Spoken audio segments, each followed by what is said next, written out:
دیکھیں جو لوگ عقل مند ہوتے ہیں نا، جو زیرک ہوتے دانا ہوتے ہیں، وہ موسم آنے سے پہلے تیاری کرتے ہیں۔ آپ دیکھ لیں جو لوگ رمضان میں تجارت کر رہے ہوں گے تو رمضان کی آمد سے پہلے ہی ان کو کیا سامان بیچنا ہے، کس سامان کی مارکیٹ میں زیادہ ضرورت ہے، تو اس کو وہ پہلے سے تیاری کر کے رکھ چکے ہوں گے۔ اچھا ایک بات یاد رکھیں، یہ مہینہ جو آنے والا ہے نا، یہ مہینہ ہے عبادت کا، تجارت کا نہیں۔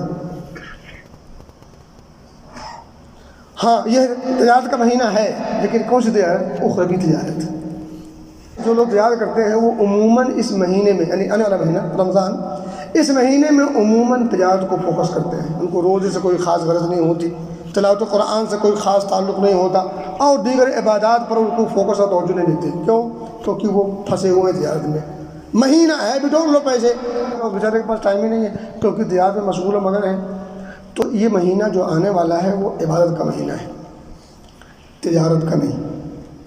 ہاں آپ عبادت کے ساتھ، اخروی تجارت کے ساتھ دنیاوی تجارت کرنے کوئی منع نہیں کرتا، لیکن دنیاوی تجارت اتنی غالب آ جائے کہ اخروی تجارت پر آنچ آنے لگے تو پھر یہ نادانی ہوگی۔ تو میرے بھائی میں کہتا کہ